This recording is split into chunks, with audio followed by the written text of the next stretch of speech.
यूहन्ना 1 का 7 में लिखा है।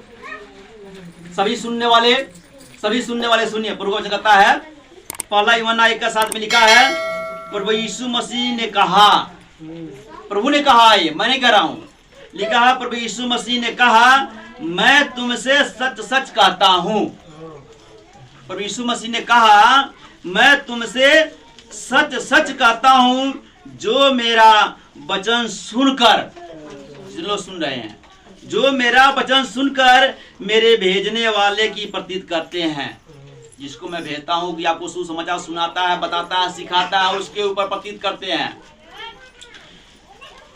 लिखा है कि प्रभु यीशु मसीह ने कहा मैं तुमसे सच सच कहता हूं कि जो मेरा वचन सुनकर, ये प्रभु का वचन हम सुना रहे हैं, जो मेरा वचन सुनकर मेरे भेजने वाले की प्रतीत करता है, मेरे भेजने वाले की प्रतीत करता, जो सुना रहे हैं आप, प्रतीत करता है, अनंत जीवन उसी का है। जो विश्वास करेगा और प्रतीत करेगा, अनंत जीवन उसी का, वो अनंत जीवन पाएगा। जो विश्वास करेगा उसके भेजने वाले का। जैसे परमेश्वर ने मुझे भेजा, मुझे बताया, मैं आप लोगों को सिखा रहा हूँ, समझा रहा हूँ। इस बातों के प्रतीत करेंगे तो आप अनंत जीवन पाएंगे, अनंत जीवन पाएंगे। प्रभु का वचन कहता है, क्योंकि ये मैंने कहता, प्रभु का वचन कहता है। इसमें साफ लिखा है, पहले यूहन्ना 1 के 7 में लिखा है कि प्रभु यीशु मसीह ने कहा, मैं तुमसे सच सच कहता हूं, जो मेरा वचन सुनकर मेरे भेजने वाले की प्रतीत करता है। प्रभु का वचन सुना रहे हैं ना, जो मेरा वचन सुनकर मेरे भेजने वाले की प्रतीत करता है, अनंत जीवन उसका है। दो राय नहीं, अनंत जीवन उसी का है। साफ इसमें लिखा है, यीशु मसीह करें, अनंत जीवन उसका है। और जो उस पर दंड की आज्ञा नहीं होती, जो विश्वास करेगा उस पर दंड की आज्ञा नहीं होती, उस पर दंड की आज्ञा नहीं है। प्रभु का वचन कहता है, उस पर दंड की आज्ञा नहीं होती, परंतु वह मृत्यु से पार होकर जीवन में प्रवेश कर चुका है। दो राय नहीं है इसमें। परंतु वह मृत्यु से पार होकर जीवन में प्रवेश कर चुका है। वह जीवन में प्रवेश कर चुका है, वह और मृत्यु उसके भय नहीं है। अब कि मृत्यु उसको मतलब मृत्यु उसको सता सकती है, दुख दे सकती है। वो मृत्यु से आगे निकल चुका है, वह मृत्यु से पार होकर जीवन में प्रवेश कर चुका है। यूहन्ना 5:24 में लिखा है, जब कोई इस वचन को ग्रहण करता है, जब कोई, यूहन्ना 5:24 में लिखा है, ग्रहण करना मतलब हृदय में रखना, उसको पी लेना। जैसे कोई पानी पीता है या खाना खाता है तो उसके अंदर आत्मा में जाता है। तो जो इस वचन को सुनता है वो ग्रहण करे, उसको पी ले, हृदय में रख ले। ये नहीं इसके सुने इधर उड़ाए, ऐसा नहीं। हालेलुया। आप लोग क्या सुन रहे हैं? तभी सभी परस करेंगे तब लोग अभी पूछेंगे हम। Hallelujah, hallelujah. लिखा है, जब कोई इस वचन को ग्रहण करता है, जो हम प्रचार कर रहे हैं, सिखा रहे हैं, बता रहे हैं, प्रभु का वचन है, मेरा नहीं। जैसे ये वचन जो मैं बता रहा हूँ, आप जैसे हैं, मैं आपके जैसे मैं भी हूँ, लेकिन प्रभु ने भेजा है ये। क्योंकि इसमें लिखा है कि पहले बताया कि जो मेरे भेजने वाले प्रतीत करता है, अनंत जीवन उसी का है, और वह जीवन में प्रवेश कर चुका है। और यूहन्ना 5:24 में लिखा है, जब कोई इस वचन को ग्रहण करता है, मन इसको स्वीकार करता है, हृदय में रखता है, हृदय में रखता है। जैसे पानी पीते तो हृदय में जाता है तो ठंडा देता है ना, ऐसे जब को पी लें घोर करके पानी के जैसे। जो कोई इस वचन को ग्रहण करता है वह उद्धार पाता है, उद्धार पा जाता है। जो भी इसको ग्रहण करेगा, हृदय में रखेगा, वह उद्धार पाता है, तुरंत उद्धार पाएगा, तुरंत। यीशु का वचन है ये, वो उद्धार पाता है। यूहन्ना 15:3 में लिखा है, रोमियो 6:17 में लिखा है, 18 में लिखा है, पहला थिस्सलुनीकियों में 2:13 में लिखा है, इफिसियों 1:13 में 14 में लिखा है। इन पदों को पढ़े आपका उद्धार होगा। हालेलुया। जो कोई वचन स्वीकार करता है, आप लोग स्वीकार कर रहे हैं? स्वीकार कर रहे हैं? बड़ा कठिन लग रहा है आप लोग।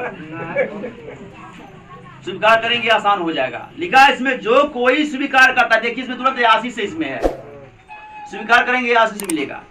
लिखा जो कोई वचन स्वीकार करता है वह प्रभु को स्वीकार करता है। हालेलुया। जो वचन स्वीकार करता है वह किसको स्वीकार करता है? प्रभु को स्वीकार करता है, जो परमेश्वर है, जो यीशु मसीह है, उसको स्वीकार करता है। साफ इसमें लिखा है जो कोई वचन स्वीकार करता है वह प्रभु को स्वीकार करता है, उसी वचन का उसी वक्त वह परमेश्वर की संतान हो जाता है। हालेलुया। उसी वक्त क्या होता है? वचन स्वीकार करने से परमेश्वर का संतान हो जाता है, परमेश्वर का बेटा हो जाता है। वह वचन सुनने वाला, स्वीकार करने वाला परमेश्वर का संतान हो जाता है, परमेश्वर का बेटा हो जाता है। साफ इसमें लिखा है जो कोई वचन स्वीकार करता है वह प्रभु को स्वीकार करता है, उसी वक्त वह परमेश्वर का संतान हो जाता है और नया जन्म पाता है, उसका नया जन्म हो जाता है। हालेलुया। नया जन्म होता है। क्यों होता है नया जन्म? क्योंकि मैंने उसको दर्शा दिया है ये करना पाप है, ये करना गुनाह है, ये करना है, ये आपके पाप को आपको नाश की ओर लेके जाने वाला रास्ता, इसको आप छोड़ दीजिए। जब आप छोड़ देंगे तो आप नया जन्म हो जाएगा, आपका नया जीवन पा जाएंगे, आप नए मार्ग पर आ रहे हैं, नए रास्ता आपको मिल रहा है ना, पापों से फिर रहे हैं ना, तो आपका पुराना जीवन क्या हो रहा है? खत्म हो रहा होगा पुराना जीवन।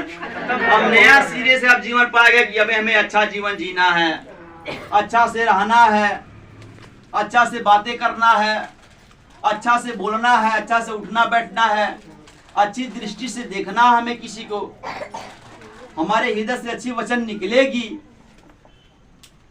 अपने आप को क्या करना है? परिवर्तन करना, माने नया जीवन हो, आपका जीवन नया हो रहा है, नया जन्म हो गया, क्योंकि आप सारे पापों को छोड़ दिए, सारे गुनाहों को, सारे अपराधों को छोड़ के आप नेक काम करने में लग गए, आपका मन परिवर्तन हो गया, आपका जीवन नया हो गया। हालेलुया। लिखा है और नया जन्म पाता है, लिखा है परमेश्वर की संतान हो जाता है और नया जन्म पाता है।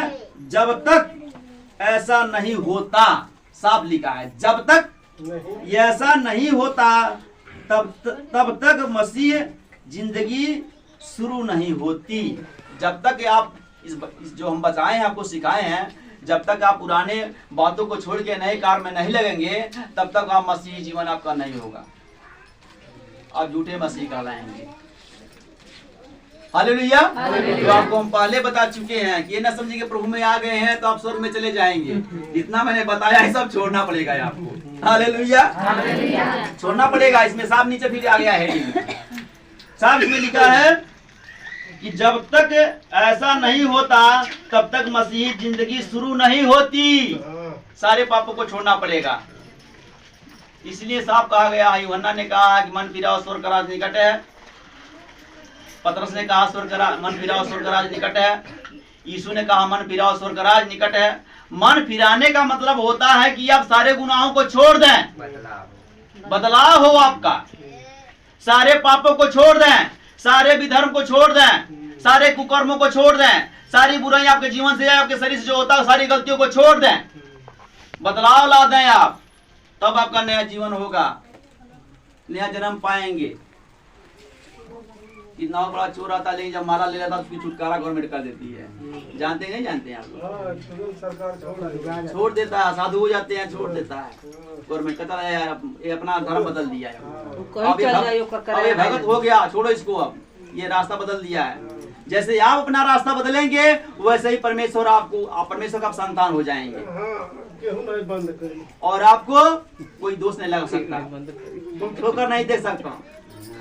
हालेलुया। अपने आप को क्या करना है? बुरे कर्म को छोड़ना है, पापों को छोड़ना है, विधर्म को छोड़ना है, ईर्ष्या को छोड़ना, लड़ाई झगड़े छोड़ना है, श्रापित वचन बोलना छोड़ना है, डाह करना छोड़ना है, बैर भाव करना छोड़ना है। जितने कमियां आपको सबको त्यागना पड़ेगा, आप परमेश्वर के संतान हो जाएंगे। जब तक ऐसा नहीं होता तब तक या मसीह जिंदगी शुरू नहीं होती। जब तक आप छोड़ेंगे नहीं मसीह जिंदगी शुरू नहीं होगी। सभी सुनने वालों, इस सबको छोड़ेंगे मसीह जिंदगी शुरू हो जाएगी। मसीही जिंदगी नया जन्म से शुरू होती है। हालेलुया। मसीह जिंदगी कहाँ शुरू होती है? नया जन्म से।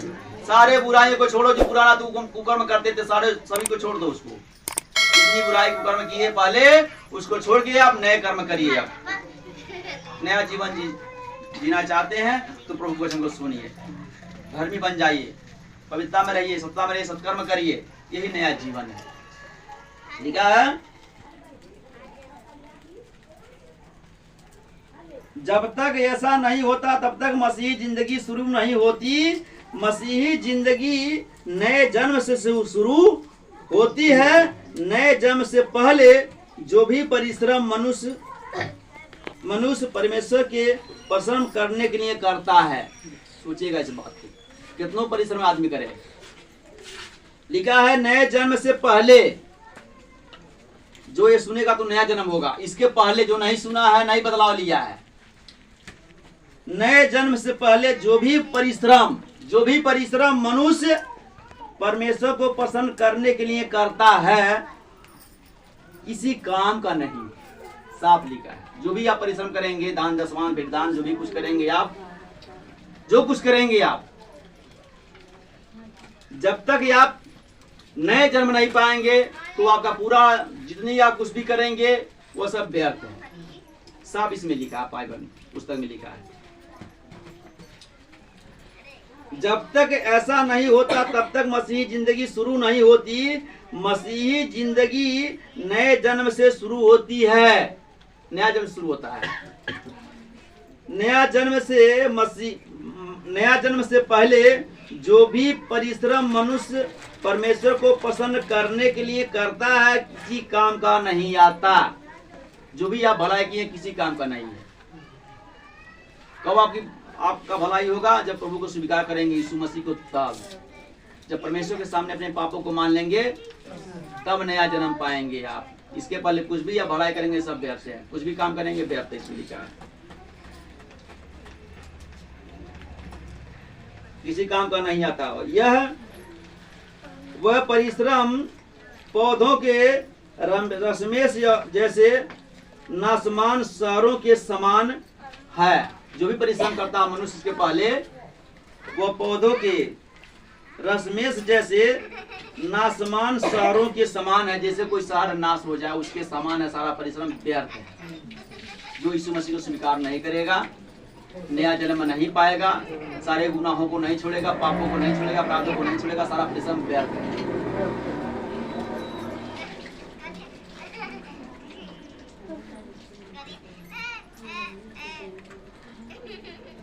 वह परिश्रम पौधों के समान रश्मेश नासमान शहरों के समान है, जिसे इस्राएली लोग मिस्र देश में बनते थे। उन कामों से उन्हें अपने सफर में या कनान देश में कोई फायदा नहीं मिला। नया जन्म एक व्यक्ति के जीवन में हमेशा के लिए एक ही बार होता है। नया जीवन मनुष्य के जीवन में एक ही बार होता है। आप यीशु मसीह स्वीकार कर लिए, परमेश्वर स्वीकार कर लिए, पापों को स्वीकार लिए, पाप करना छोड़ दिए थे, आपका सब जीवन धन्य हो गया। एक ही बार स्वीकार करना है आपको। नया जन्म एक व्यक्ति के जीवन में हमेशा के लिए एक ही बार होता है। एक बार हमेशा के लिए हो जाएगा आपका। एक बार स्वीकार करना हमेशा के लिए हो जाएगा। यह बार बार नहीं होता, न होगा। एक ही बार स्वीकार कर लिए, घुटने टेक लिए, क्षमा मांग लिए, सदा लिए प्रभु बने रहे, आपका पाप क्षमा हुआ, आप नरक में जाने से बचे रहेंगे। हालेलुया। आप सबको वासी दे कि आप सब लोग अपने गुनाहों से फिर जाएं, पापों से फिर जाएं और परमेश्वर को अपना उद्धारकर्ता स्वीकार करते हुए, यीशु मसीह को अपना उद्धारकर्ता स्वीकार करते हुए आपको नया जीवन पाना है। तो क्या करना है? अपने पापों को मान लेना है। यीशु मसीह के सामने, परमेश्वर के सामने अपने पापों को मान लेना है और प्रार्थना में गिड़गिड़ा के प्रार्थना करना है। जैसे आपको प्रार्थना करना है वैसे प्रार्थना करिए और प्रभु अपने सामने अपने पापों को मान के अपने पाप क्षमा करवाना है परमेश्वर से, ताकि परमेश्वर की प्रार्थना को सुने और आपके पापों को क्षमा करे। हम यही चाहते हैं, परमेश्वर आपको बुद्धि ज्ञान समझ दे कि आप लोग अच्छा से प्रार्थना करने वाले बने और प्रभु के अपने समूह मानते हुए अपने पापों को क्षमा करने में अपनी ढेर सारे परिश्रम करें और ढेर सारी मेहनत करें। प्रभु आपको बुद्धि ज्ञान दे कि आप अपने परमेश्वर को सामने अपने पापों को मान के अपने पापों को क्षमा कराना। प्रभु आपको आशीष दे और धर्मी बन जाए और नरक में जाने से बचें। परमेश्वर आपको स्वर्ग में जाने का रास्ता दे रहा है और स्वर्गीय रास्ता को पकड़ें और परमेश्वर में बने रहें, यीशु में बने रहें। प्रभु परमेश्वर और यीशु के नाम में आपको आशीष दे। सभी सुनने वाले को बहुत ऐसे आशीष दे। प्रार्थना यीशु के नाम से मांगते हैं। हालेलुया। जय मसीह।